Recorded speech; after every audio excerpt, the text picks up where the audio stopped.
Yes, we're here at the Fort Lauderdale Yacht Club, actually, and we have the opportunity to be at the International Super Yacht Society 30th Historical Retrospective, whatever you want to call it.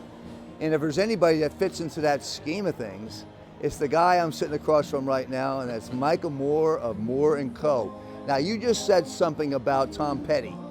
Yes. And other than being, let's say, the world's premier marine attorney, that somebody once said, you never want to walk into the courtroom and look over there and see Michael Moore at the other table, okay?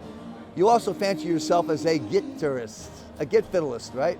I do. I only like one thing, Bob: talent. Yeah.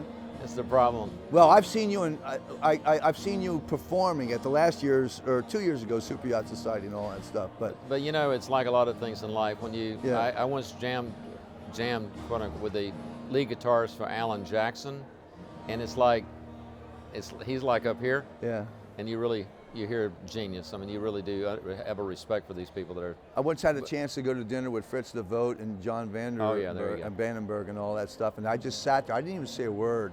I just listened to these guys talk about wave motion and round windows and all these other things. Yeah. It was the opening of the North Cove Marina, George Nicholson. Amazing. Or North Cove Marina. So you are a long-standing, lifelong member of the International Super Yacht Society. This is true, and a proud member. Why is that? You know, back in the day, back when I think you and I were getting to know each other, I recognized that this was the group for the art world. Mm-hmm. This is what the art world needed. Yeah. Lots of people create things that aren't really needed or don't really have a purpose, but these are the people that were the true, you know, participants, the people that made things happen, the things that, you know, you have to, how do you explain design? The two people you just mentioned, you know, design it's either wonderful and you can't explain it. It's like music, it's like Tom Petty, you can't explain it exactly, but it's classic. It's the Fed ship designers, for example, as one example in a beautiful industry. I'll tell you something about Fed ship design that Ted McCumber shared with me the other day, but first, you know, we come from crazy backgrounds, right? I was a school teacher, high school baseball coach and all that. I remember. And you have a little bit of a military history, is that not true?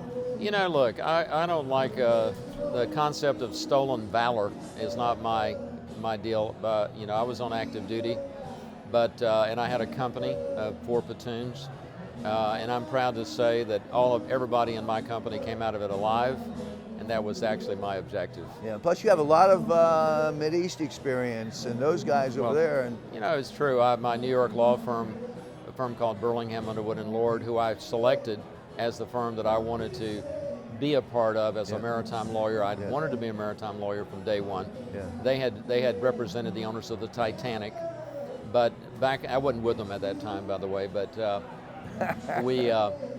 they opened an office in Saudi Arabia, and I spent 3 beautiful years in Saudi Arabia. It's a little bit hard to explain, but we wrote the maritime code for the Kingdom of Saudi Arabia. One of the P&I clubs out of London, thank you, paid for it, and so you know we tried to be helpful. 3 years. One reason I've always enjoyed working with you is you get to the gist of it, get to the very essence of it.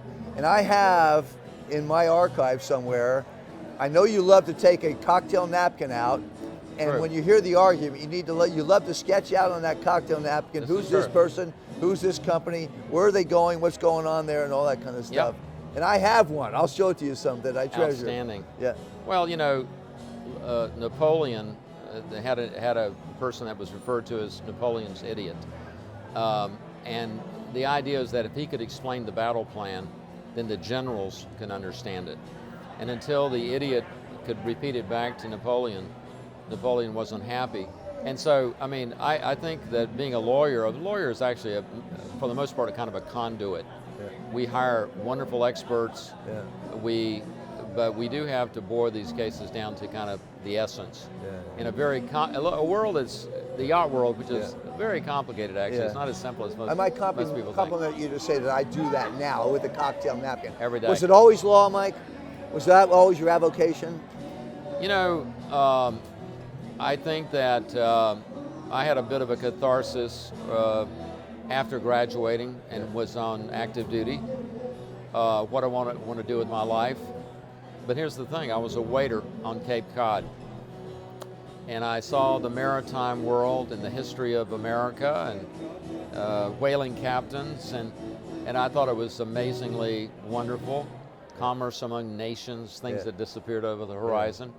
And at that point I said, I'm going to be a maritime lawyer. Any one line or two line comment about the Fort Lauderdale Boat Show to people who are thinking or whatever as we launch into the Fort Lauderdale Boat Show here today and tomorrow and all that?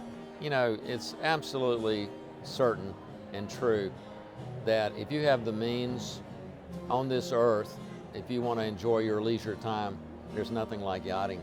It really is a special thing. And Moore & Co. will handle the closing, is that not true? We're very happy to get involved in anything Okay. that floats or flies. We're happy to be there for you. Michael, it's always good maritime. to see you, and I'll see you during the show. The pleasure is all mine. Thank you very much. I appreciate it.